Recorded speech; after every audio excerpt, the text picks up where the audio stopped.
counting. There. Not there, Weird. one right there. Fixed it.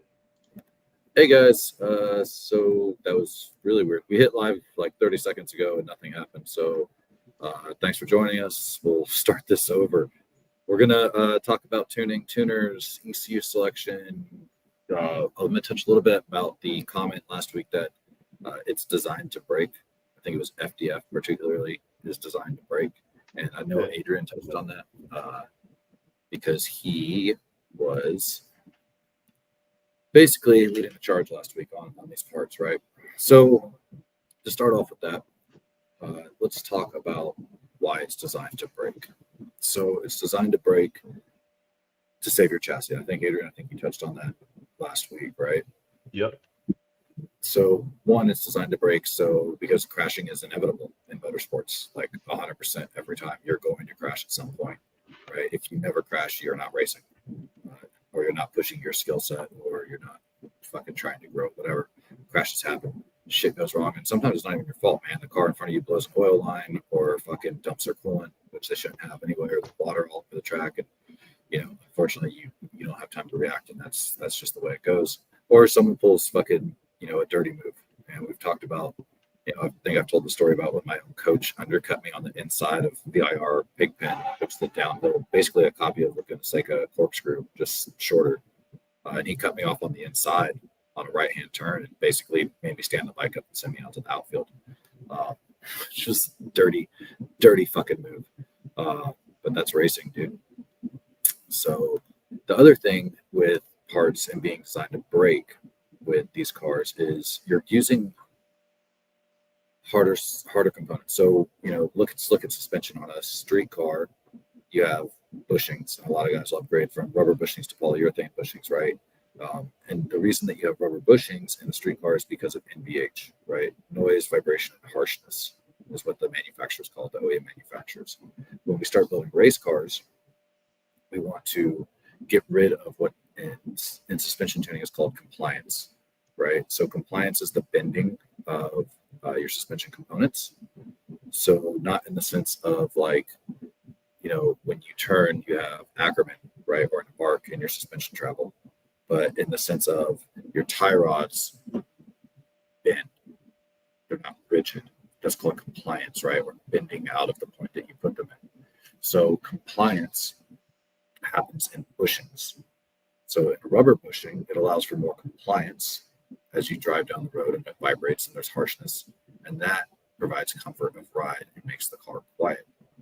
In motorsports, compliance isn't wanted because it's an uncontrollable variable inside your suspension settings, right? So a lot of times we'll change out from rubber bushings to polyurethane, and then at a more extreme level, we change out from polyurethane to a Hyman joint, right, or 360 spherical joint. Now, what you've done is you've also taken out the give in the suspension. So now you have hard parts against hard parts. You go out and you race, right? And then you daily drive your car. I think that was a point that was brought up by somebody last week. Like real race cars aren't seeing 25,000 miles going back and forth to fucking Walmart, unlike your track car or your street car, right? But you have these components that are designed with a finite lifespan in mind, because now you've removed compliance, but you've done that by putting hard part to hard part, which causes wear and tear. And so, yeah, it's going to break 100% every time. Thoughts on that, Adrian? I mean, yeah, these parts are built with a purpose, and everything's engineered for racing. Some of this stuff it gives you a performance advantage, like FDF WiseFab.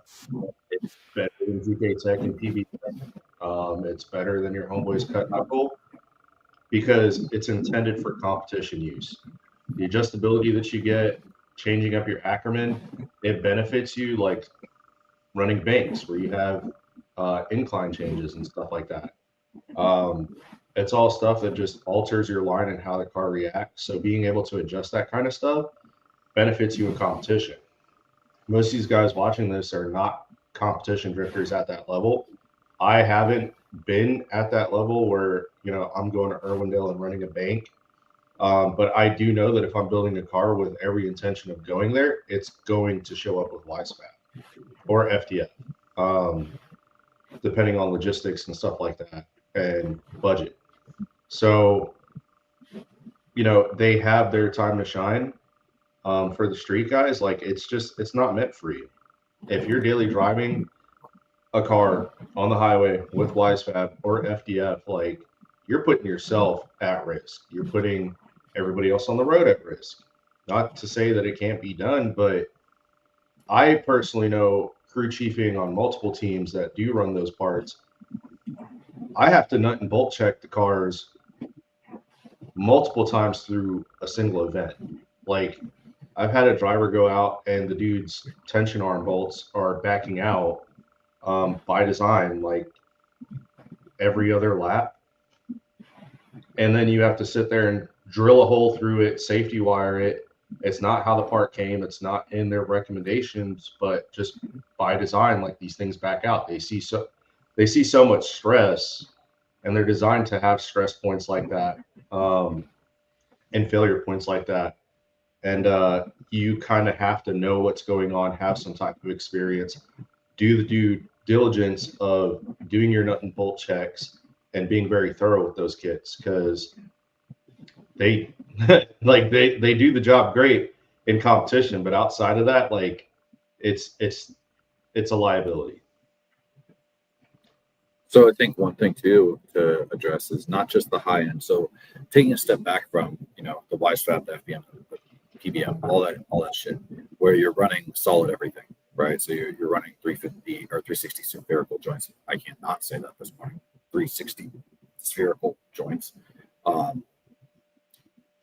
Step back to polyurethane bushings. As an example, how many guys know how to install a polyurethane bushing? Right? How many people have installed polyurethane bushings? I think most of our listeners out there probably at least changed their bushings before. How many people know at what point in your suspension compression you're supposed to actually tighten the bushing down? Right? So my point being here is just because you can bolt it on doesn't mean you install it right. And that affects the lifespan of that part, and it affects the performance of that part. So for example, if you put a polyurethane bushing in, right, and you have the car on a lift, or you have the car at a jack stand and suspension is at full lock travel, so the tire's hanging, and then you tighten that down, what happens is, as the suspension comes to its natural static rest point, right, or your static ride height, that bushing has twisted because it was here, the suspension compressed, and now it's twisted. So now that bushing is living its full life under a stress point, right? What you need to do is you need to attach the bushing, attach the control arm, the subframe, or whatever this bushing is, bring the car down to its natural ride height, and then it has to be torqued to place. Right? So that's why most suspension work at performance sport level is done on a 4-post lift or in a pit, right? Because most of the cars we're not getting back under after we put it on the ground. So that's one thing to keep in mind, right? Because that bushing is designed to tighten as the suspension compresses. So it twists with the component, and it actually helps bring it back, right? It's kinetic force or whatever the actual physics term is for that. But if you tighten it with the stack and then you lower it, it's staying compressed. And now when it compresses even more, it over torques it, and then you blow your bushings back out almost immediately. So just because you know how to bolt a part on doesn't mean that you actually know how to install it properly, and that's going to affect everything down the road. Yep. Well, another thing that you brought up was, once you get away from your standard bushings, going to polyurethane or even going to a Heim joint, if you try and drive with that on the street, it creates, everything is going to start rattling, shaking, or it's going to be more stiff. So other bolts or fasteners are going to start loosening up, and people don't go back and recheck everything like they should. So that's that NVH, right? That noise, vibration, harshness. That vibration just backs shit out. And there's nothing you can do about it. I guess if you really wanted to, some red RTV or weld it, but at the end of the day, that's still gonna cause more issues later down the road. I am never working on one of your cars because you just said weld the bolts. Hey, but I'm saying that from a standpoint of, if you're on the track or you're in a race, you're going to do what you have to do to see that car through. and deal with all the repercussions that come with it later. I mean, but Right. daily driving, no way in hell. I mean, there's a lot of things that I've learned from y'all, from other people that I would not. I'm at the point now where I'm going to drive a stock vehicle on the road. My back doesn't hurt anymore. I'm not worrying about whether or not, something's going to break while I'm driving my kids down the road. I mean, it's just not worth it to me anymore. Now on the track, if my wheel comes flying off because lug nut snap or whatever the case may be, and I hit you, then we'll deal with that accordingly. But Adrian, why don't we Yeah. talk your experience with tuning and dealing with different tuners? I'm pulling up some maps and stuff that I'm gonna use as demonstration real quick. So why don't you kick us into the tuning? Cody, obviously jump in here as well. You've had some cars tuned by various people. So I mean, I'm actually going through this right now with the car because I am making the move to go with Haltech. I have a customer car here that is upgrading to going from a platinum to an elite, and we're trying to get tuning situated with him. And so, yeah, I've had a lot of bad experiences with tuning in my years, and then I've had like one or two really good experiences, and it's kind of my own fault for not doing my research, right? And a lot of people just give recommendations, but you have to know who you're getting recommendations from. If somebody's like, yeah, this is my boy, and he hooked it up and he did a really good job and yada, yada, yada, and the guy that you're hearing this information from has like America spec. Like, let's just say he took a stock KA and a T40SX and put a T25 turbo on it, and he's like super gung ho. He gives you this recommendation, and he's never taken the car to a track. Like, he literally went and got it tuned. He's been driving it at home to work, whatever, and then he takes it out for his track day and it blows up, right? Like, is the tuner good? Or he's never had a modified car, and he's experiencing boost for the first time, and he's still like, he's got, what is it, the honeymoon vibes, or he's in that window where he's like, oh my God, turbo, right? And he can't look past the facts of the situation, he doesn't have the experience. And the reason I say that is because I kind of fell into that trap in Oki when I did my first change to Haltech. And Seth, we had kind of parted ways at this point. But I had allowed Jacob Squire to tune the Chaser when we did the full Haltech conversion. Like, we had the Elite, we had all the Haltech sensors, we had the IQ3 Haltech dash at the time. And I just kind of went out on a whim and bought into what he was selling of like, I can tune it. This is what you need this part, you need that part. And the car just always ran like shit, right? And it would be super hit or miss. Like, I'm paying for competitions. I am paying for tires. I'm not getting discounts. I'm dropping like $1,000 a weekend to go hit an event. And I go out for qualifying and the car's running great halfway through the lap, and then it just starts sputtering out. Or it's sputtering out the first half and then it's running great the second half. So like, I never had a predictable car during that time frame with him. And there's actually videos on my Instagram where I'm rolling Colt down the straightaway going into the initiation, and you hear me like rev it up and dump it, and it just bogs out, and it like literally just huge black clouds of smoke on the whole track. And and for the sake of friendship, I just kind of like ate it. But at the same time, I'm like, dude, I have spent tens of thousands of dollars behind making this switch and going and following this tuner, and I have jack shit to show for it. Like, all those D1 licensing events that are like, I never qualified for, all the track days that we drove like 2.5 hours up there and back, like 2.5 hours one way, loaded up with shit, food, gas, everything. Like, I'm also trying to earn the respect of Team Special at the time, which are the guys with these red cars. Like, I had a huge respect for them, and it was like, that's my senpai. I'm like, I'm trying to prove a point that, hey, these fancy gizmos can like do things. And they didn't do shit. And come to find out, it wasn't really the parts, it was just the execution with the tuner. And I didn't do my research. I didn't know whose shit he tuned. I didn't ask those questions. You know, I know my build was good. I know my parts put into the car were good. I know like wiring, everything like that was good. And it was literally just a tuner problem at that point, which we found out after he kind of ran away from us and blocked all of us and hid. But yeah, like my experience has been for many, many years, I went with who put a good image out and, you know, who was good on social media, who talked a big game. Like, I've got Haltech in my back pocket. I've got this. I've got that. I know this guy. I know that guy. And I never dug deeper past the face value of like what they were saying.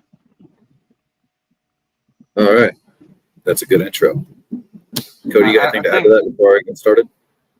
I think honestly, I mean, I was there for everything that Adrian's talking about. I think honestly, a good tuner is going to ask you what you realistically expect from him. I mean, at the end of the day, yes, he's going to go and tune your vehicle, but you have to have for lack of better words, a modest idea of what you expect, you know, what they're expecting from you, and go from there. I mean, you can't have it all. I mean, you're not going to have some 1200 horsepower car that's tuned that can, you know, be a drag car, that can be a show car, that can be a drift car. I mean, you can build it to that, sure, but ultimately you have to have a real sit down with the tuner and be like, hey, this is what I'm expecting, or this is what I'm hoping for, and hopefully that y'all can come to an agreement. You can build that car for 1200 horsepower, but hey, I'm going to tune it for 6 so you can go out and drift reliably this whole season, and realistically, nothing bad on my end is going to happen. Whether or not another part fails or something like that, it's a different story. But you gotta come with your own questions, and I think you gotta have a tuner that's willing to sit down and talk with you, not just kind of just show up and just go with the flow. Yeah. Dude, every tuner is different, dude. Like, just to piggyback off of Cody, like every tuner is different. Because like, I had not PS Racing, Speed Factory tuned my Silvia in Okinawa on the power seat. Ran great. Like, this car would hit boost and break 18 265 80 treadwears loose in like third gear and chirp them in fourth. And I brought the car to the United States and no changes whatsoever. Like, we even put like the highest octane fuel that we could get in town. Took it to some dude that's like well renowned, tunes all these fast cars, yada yada yada. And like, when I got in it, dude, like I couldn't clutch kick and break 235s loose in third gear. Right. And he's like, oh, it's safe. And like, I'm looking at the maps and like the AFRs and everything's like pretty rich. But I'm just like, and I was going to ask you on the podcast tonight, Seth, like, what's up with that? Like, from your perspective as a tuner that has worked on other people's stuff, like having cars come in from other tuners and stuff, cleaning their work up, like, what do you see? Like, when you go out to tune a car, like, what are your priorities that make Seth from Wandering Gaijin Tuning, like, that's your team? So I think that's a good question. I was really hoping that some of your guys would be on here, but I guess everyone's out drifting tonight, huh? There's no one participating today. No, so one of the things that I look at is first AFRs across the board, right? If your AFRs aren't in line, then you're going to leave a lot of power on the table to begin with. And you can see this if you take a car and you take a base map, right? Change nothing else. Disable your idle air control valve. Let it just be a mechanical idle. And then make it rich at like 10 to 1. and then bring it up to stoic at 14.7 to 1 or 1 to 1 lambda, right? And then go lean with it. And you're actually going to watch your RPMs come up. So if it's too rich, your RPMs will be down. Right around stoic, your RPMs are going to come up, and then you're going to get a finite return, right? What that is the reason your RPMs are increasing is because you're generating more torque on the engine, right? So the leaner it is, the hotter it burns, basically. So at stoic, you're burning equal amounts of air and fuel, and you're going to create more torque. So that applies all the way to the fuel map. Now, why do we not just run the whole fuel map at stoic, right? Because you would blow your fucking engine up. Bottom line. So as you bring in more air, forced induction, especially where you're compressing air to go beyond atmospheric, that brings heat, right? Compression creates heat. So you need to add fuel, one, to cool the engine chamber, the combustion chamber down, yeah, and two, to match the amount of air going in. So you run it richer and richer and richer. Now there's a target on that, right? I see a lot of tunes. I'm not going to get into that right now because I don't want to start drawing. I see a lot of tunes come in that are excessively rich. There's a car I've been dealing with recently, supposedly tuned, and it's idling at like 10 to 1. So basically full boost. And even under full boost, we usually won't go all the way to 10 to 1, except safety. Ideally for like peak torque under boost, you're looking at like 10.8, 11.1 to 1. So in a drag car where it's a very short duration pull, we'll usually go like 11 to 11.1 AFR to 1, right? Which is like 0.71 lambda, I think, off the top of my head. So that's one thing, is getting the AFR right. And I spend a ton of time on my dyno just going through the fuel cell tables. Two, obviously, then you go into your ignition. But this is where it gets confused, kind of becomes an art more than a science with tuning, especially on forced induction. With natural aspirator, man, you're picking up all your power from the ignition table, right? You don't have a power adder necessarily. You start adding nitrous, superchargers, forced induction, turbochargers into the mix. You have power adder, right? And that's what's classified as power adder. So now, do I want to create power from the power adder, or do I want to create power from the ignition table torque? And you have a give and take, because if I add more boost, it creates more heat, which means I can't run as much ignition because I'm more prone to pre-detonation or pre-combustion. So that's where you kind of get your different tuners a little bit in that sense. One thing I would say is when you're out selecting a tuner, for the guys out here that are listening, which there's no one, look at what your tuning shop does, or what your tuning shop specializes in, right? You mentioned Speed Factory. I cleaned up a fuck ton of Speed Factory's tunes over the years, right, out in Japan, because their tunes were great at wide open throttle, but they were horrible in transient and street driving. So if you look, and people would ask me, well, why? They're so famous, they're world renowned, like they're famous in Japan for their tunes. They're a zero yon shop, they're a quarter mile shop. So they don't give a shit about transient throttle, like at all. And then Nori, for those that don't know, that are listening to Okinawa, Nori in factory was Speed Factory, right? Tesla, he was one of the mechanics down there. He was the tuner. He had a client come in and basically pay for Haltech to tune his car, and Nori was the mechanic that was running the computer for Haltech, essentially, and more or less got a master class from Haltech on that car. And that's how he started learning about transient throttle and things like that. But originally, they don't care because they're drag racing shop. So they don't care about your cruising. And one thing people ask me all the time is, very common request, I want more gas mileage. One, bro, you got to stay the fuck out of boost, right? But there is, and actually, this is a good transition while we talk about this. I'll share screen. Which map do I share? Something. I love this. All right. So in the background here, this is Power FC data login for those that don't know. And you kind of have several areas in a table. Okay. So this is your load axis here. If everyone can see that, right? This is, I believe they called it PIM, PIM back in the day. So PIM was their encoded boost or airflow. right? Instead of being a KPA or a map value. So here, where it says 15.17, this is kind of where you would be your idling. Okay. So this is your idle. And then coming down here, as you come across, you're generally going to come down towards like 3.6, and you're going to move into on this. It'd be a downward fucking slope, right, towards the bottom right corner of the map as you guys are looking at it. So down towards like 8,000 and 13,056. It's basically a diagonal. When you're cruising, when you're going down the highway in fifth gear, sixth gear, or you're cruising down the strip, third, fourth gear, you're usually sitting around like 2,900, 3,000, maybe a little less depending on the engine. And you'd be more around this like 2,611, 2,938 line here on Power FC.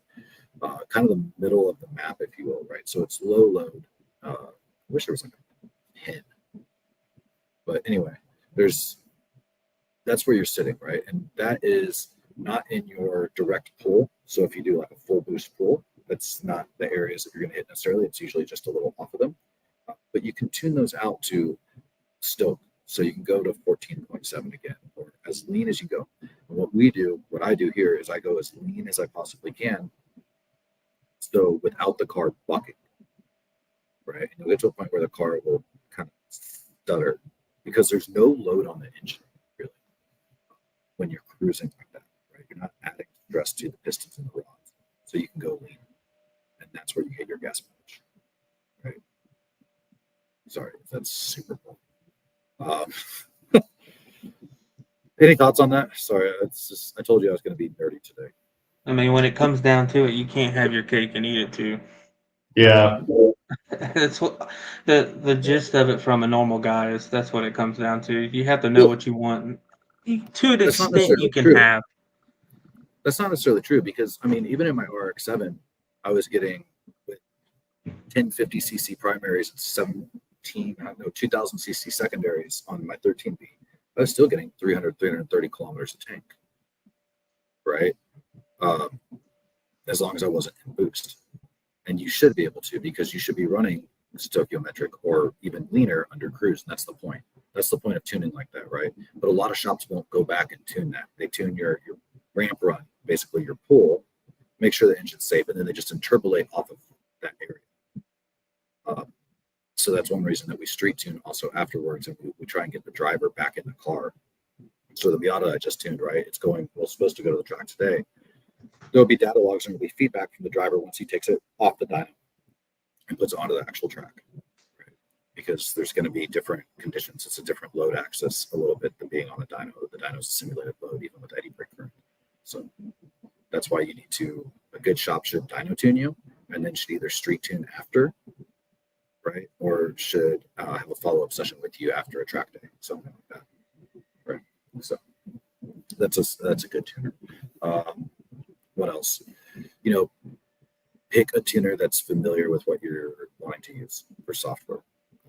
This is something I'm running into right now, man. And it's pushing me as a tuner, to say the least, right? So I've got guys wanting to bring in EvoScan and do open source tuning, which I despise, but willing to do it because at least I'm on a dyno now. It's a little bit easier. HP tuners. I haven't fucked with an HP tuner's car in like 10 years, bro, or something like. So we've got a twin turbocharged Ford Explorer coming in this week on HP tuners that I got to figure out. So when I tune those, and the reason I say choose the tuner that knows the software is it's going to take me a while to tune those versus tuning a Haltech that I deal with all the time, every day. Right, Adrian, you experienced some of this with Link when you went through, right? So we showed you.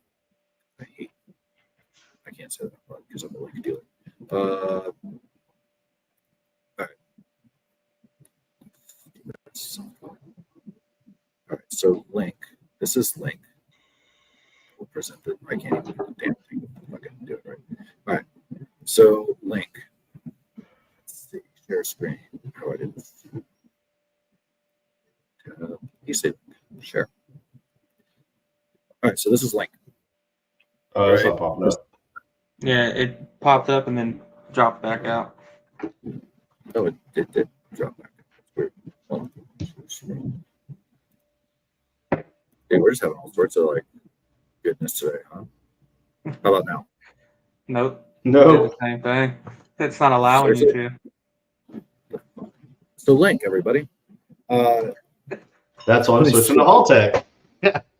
So Link G4 X map. Images. I'll just see if I can find one. All right. Here is Link. So that's Jesus Christ. All right. So Link, right? When we showed you Power FC, what that is, and just like Fuel Tech, that is a pulse width based tune. So a lot of guys use Power FC still, and what they don't realize is they're tuning by pulse width. So that is the manual control of how long or short a injector stays open per squirt cycle. Yeah. Problem with that is every time you change anything on your car, the tune changes. And then you have in modern ECUs called volumetric efficiency or VE tuning, right? VE tuning is tuning to the efficiency of the engine.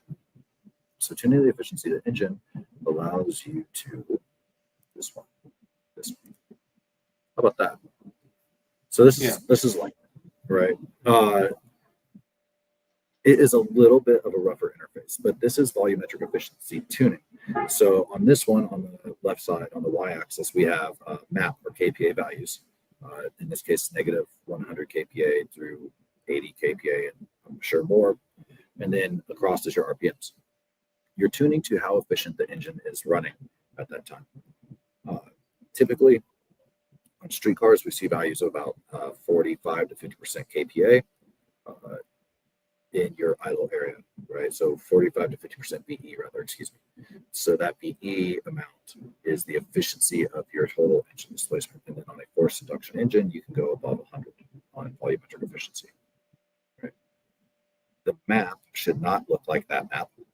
So you see how rough the graph is on that map. It is generally up and sloped. However, this overrun area at the far right side of it, where it basically cliff faces up to the end, is an untuned portion of this map, where they've intentionally included a shit ton of fueling to cool the engine, possibly a drift car. So you want to look for a very smooth transition. Typically, there's a drop-off point. So the same way you get your dyno graph and torque and your fuel meet, right? That's kind of peak efficiency for your engine, and then it'll start dropping back off. Your fuel map should almost mimic that, if that makes sense. So that's one thing you're looking for when you get a tune. Volumetric efficiency, one thing it's great for is you input all the injector data. You have to have a air temp sensor wired into the car as well as load. So map or math configured engine displacement is another part of the formula. And basically, when you take all of these components together, you can change any of that data, and the engine tune should not change. Right. So if a car is perfectly running, the engine's in perfect health condition, and I have set everything up perfectly, and there's no interference, and blah blah blah blah blah, I should be able to take the 1,000 cc injectors out, put 1,500 cc injectors in, change the fuel injector data, and the tune should be 100% dead on. Theoretically, that is not how that happens ever, but on a good tune, right? A good tuner, if they set the map up right and they troubleshot all the things that you find when you're tuning, you're going to find that it's within usually like 3 to 5% across the board, usually. So that's pretty good, right? That's a pretty good tune. It allows you to change some stuff. There's other ways of doing the VE tuning as well, like doing intake map pressure versus exhaust manifold back pressure. And that really, using those two sensors really allows you to change almost anything in the engine and maintain the tune, for example. So the more data that you have feeding into a VE-based tune, the more refined your tune and more durable, I guess is a term you could use, like durable your tune is, right? You can change things without having to see the tuner again necessarily. The other thing that you guys need to look at as consumers is don't go in ignorant to your tune. One, it's kind of frustrating as a tuner, right? But two, you as a client should be at least informed of what you're asking for, what you're doing. Yeah. Why is this tuner pushing Haltech? Why is this tuner pushing Link? Why is this tuner pushing Fuel Tech? Why? You should be asking the question and find out about your local tuner, and then go and do your research on that platform and see if it works for you. Is it going to meet the requirements that you need? Do you just need to adjust your fueling in your air, or do you want motorsport functions? Do you want three-dimensional safeties? Do you want drive-by-wire in the future? Like, what do you want? What do you need? And then also be open-minded. Listen to your tune. You know, I have guys all the time. A lot of the guys in the Philippines are trying to ball out on a budget. Some of them with their race cars, right? Which I totally get, man. Like, why put a $4,000 ECU in a car that you're going to go slam into a wall? Right? Why is my computer worth more than my chassis? So a Haltech Elite 750, for example, can it run the car? A six-cylinder car, yeah, it can run it. Can it run a street car? Start running out of inputs and outputs, right? And it may not fit your growth plan for the car. And I've had that happen with a client here where it's like, well, the previous tuner told me this 750 would work. I'm like, yeah, but you also told the previous tuner it was a track-only car. And now you want to make it a street car with a digital dash and all the things that go with digital dash, right? And being a street car, we now have requirements to actually have like a vehicle speed sensor, because I need to know how fast the car is going on the street, et cetera, et cetera, et cetera. That's more inputs and outputs. Or you need AC. Or you need AC. Adrian. Yeah. Look, my Oki days are gone where, you know, you just get in a clapped out car and it's like, does it drift? Yes. And that's the only requirement, right? Like now I'm like, does it drift? Yes. Is it going to like keep up with the Hellcat that just pulled up at the stoplight with me? Yes. Am I going to, you know, have AC and not be sweating my balls off while I'm keeping up with the Hellcat? Like, I want that. So times change, people mature, hopefully.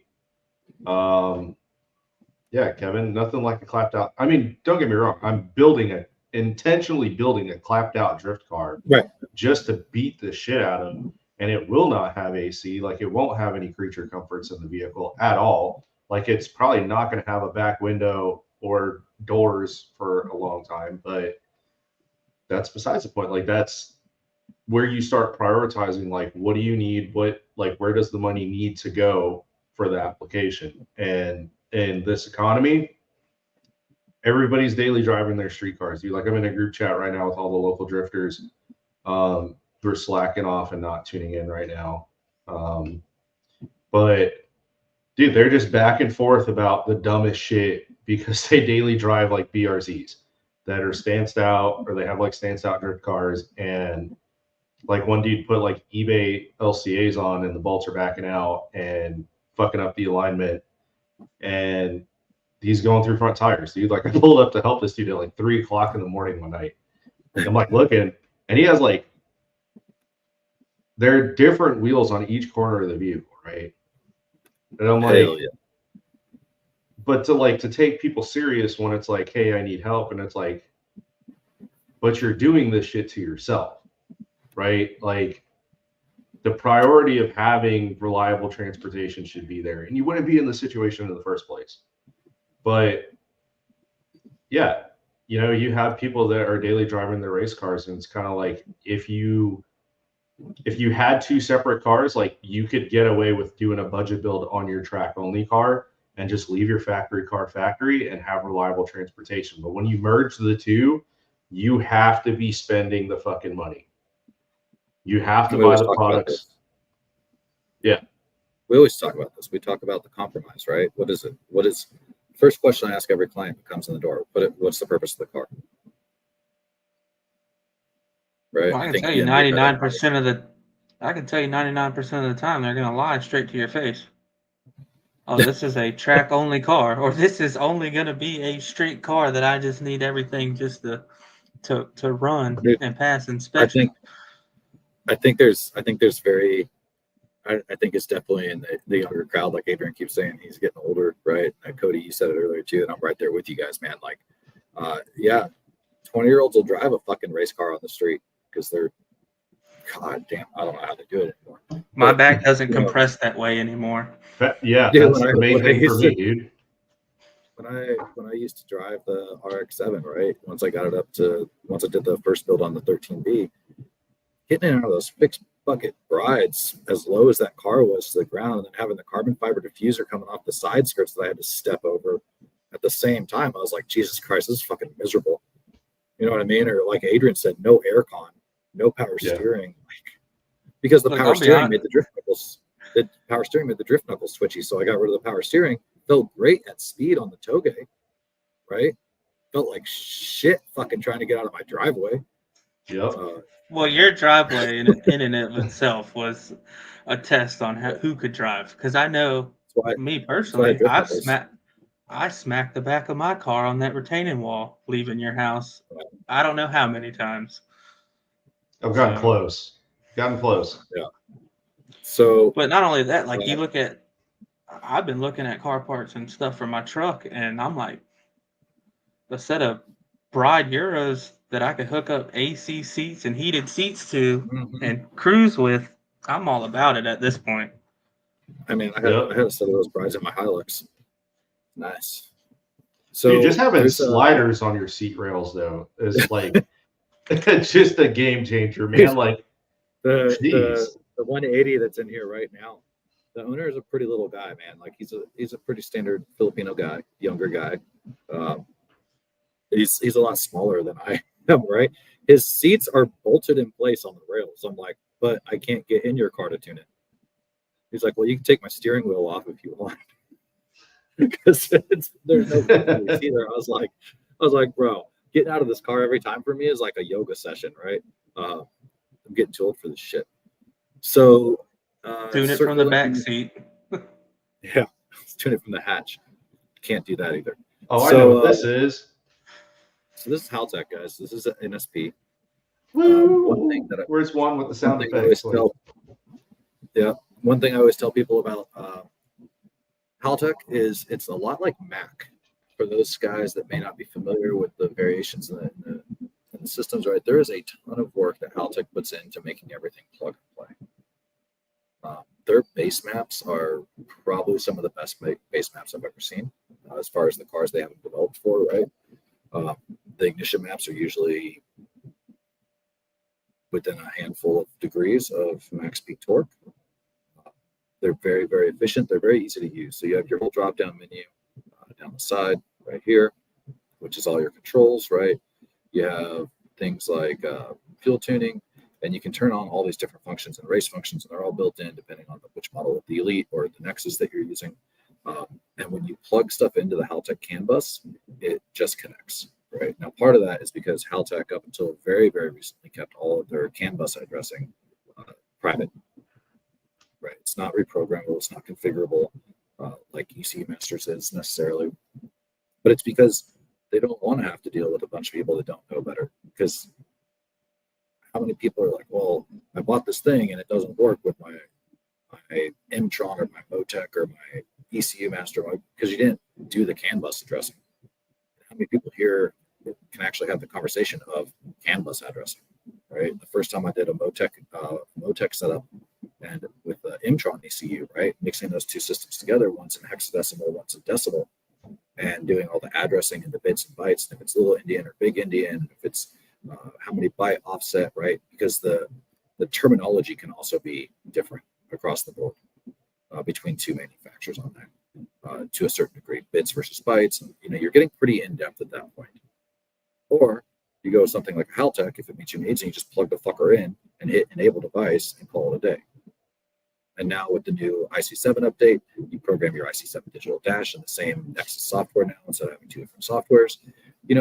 It's just user friendly, I guess is the way to put it, right? It's very graphical. You see the changes you're making, the changes are made in real time. One nuance I hate with Link, for example, is that every time I make a live change, I also have to hit Control S to store it to the ECU. Otherwise, it's a temporary change. I can't tell you how many times I've lost the goddamn changes I've made because the ECU suddenly disconnects or something like that. Of course, Rudy's.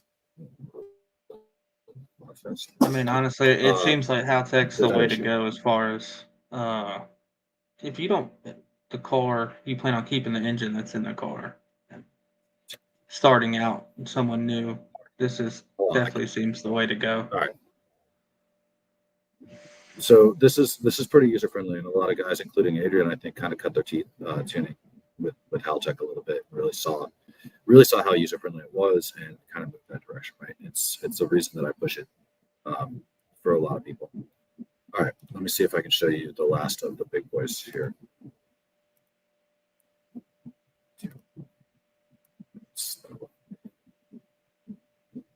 All right, so stop sharing, present, share fucking screen, do things, blah, blah, blah, blah, blah. Window. Share. Does that work? So it's basically just link. Just the link won't let us share the screen. This is Mtron. So this is a Motec level motorsport grade ECU. These ECUs started around 4,500 volts, give or take. There's variations. The SL series, which is their older generation, is like 1,500. Allow me to yell at.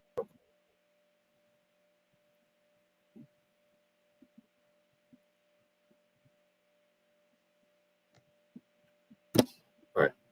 So this is Motec, this is Motorsport. So what you're getting when you go to Motorsports grade is finite control, right? And that's really what you're paying for, is advanced safeties, more configurability, sensors, fail safes, right? So I can program fallback tables for sensors in this. So giving known values of data when the car was good, I can set up sensor known RPM and known map pressure. So say, let's say my oil pressure sensor, right? I can be like, hey, if this sensor goes out, and you put a clamping voltage on either side of it, so under 0.5 volts or above 4.5 volts, whatever the voltage is for the sensor, then I want you to use this fallback table and just use this known data that may or may not be accurate, but it's better than no data, right? Don't trip a safety, blah, blah, blah. I can set this all up and I can basically do whatever I want.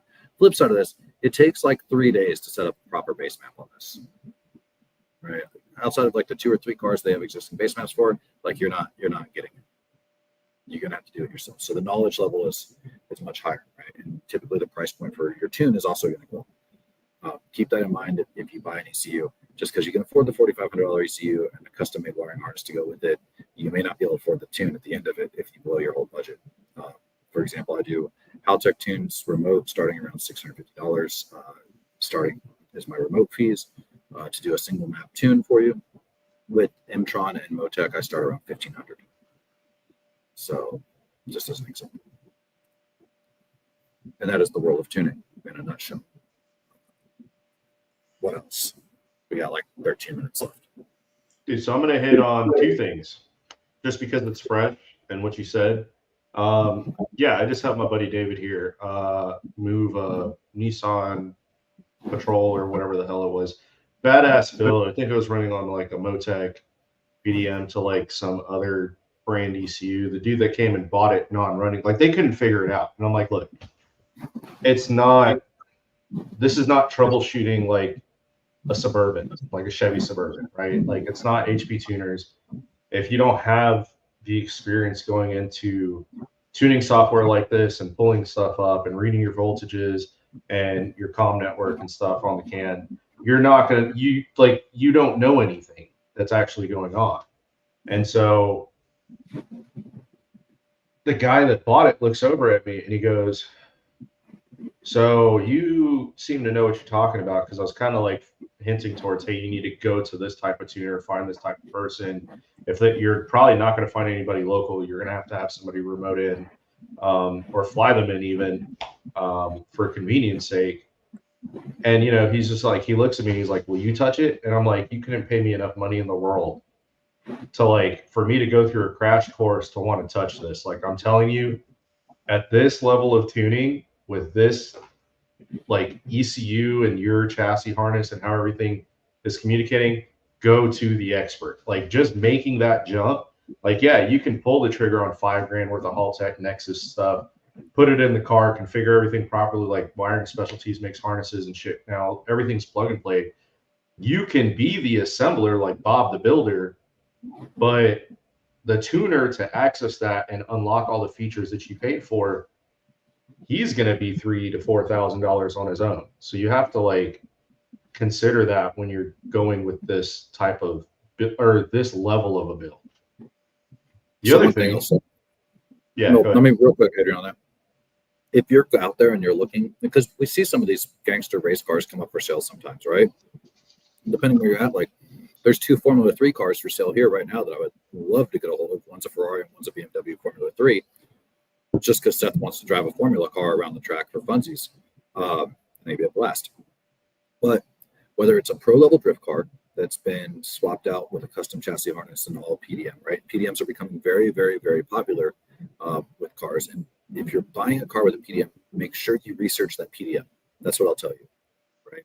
A Haltech PD16 is nowhere near a Motec PDM as far as what I can do with it. I'm actually very frustrated right now programming this Haltech, and I love Haltech. I'm like, but I just want to override this function through the CAN bus keypad, and I can't do it because it's not in their software, kind of thing, right? For the function I want. Versus a Motec where I'm like, fucking output number 8 conditions, if, else, if, or, because, only in combination with, and, right? Like I can do whatever the fuck I want because it's literally programming statements. It literally is and, or, if, else, if. And you can set as many conditions as you want under that power circuit. Ultimate control. Difference in price point, about $3,000, right? So if you're looking at these cars and you're like, oh, look at this fully built car, because a lot of times you can save a lot of money by just buying a fully built car and cleaning it back up. Make sure you have the documentation. Right? If the wiring harnesses are custom and they don't come with wiring documentation, you're shooting yourself in the foot. And whoever you're going to take it to, you're going to be very upset with the tuner gives you the price. One of the cars in the shop right now, I'm very, very lucky, or I guess I should say the owner is very, very lucky because his ECU is locked. And it's a VVL head on an SR20, right? Which obviously has some like custom work done to make that happen for everyone that doesn't know in the 180SX. And there's some custom wiring that goes with it. Well, without being able to look inside the ECU, I have no idea what auxiliary output the VVL cam solenoids are configured to, or was it configured as just a generic cam switch, or was it configured as a VTC control? I have no idea. I'm going to have to reverse engineer this custom harness, this swap that was done essentially to figure out the pinout and the functions. Now, luckily, we called the other tuner and he was nice enough that he unlocked his tune for me and let me have access to his map, which was super cool of him. I think that shows a high degree of professionalism on his part too, right? Of course, the favor would be returned. I don't personally lock my maps yet. I may have to here just because of some things that happen here, I guess. Talking to some other shop owners, but know what you're getting. Have the documentation is the point. Otherwise, you may just be buying a paperweight. This is what that documentation looks like, by the way. Perfect example. I got that from Wiring Specialties with my custom harness. And that kind of leads into other thing that I wanted to say.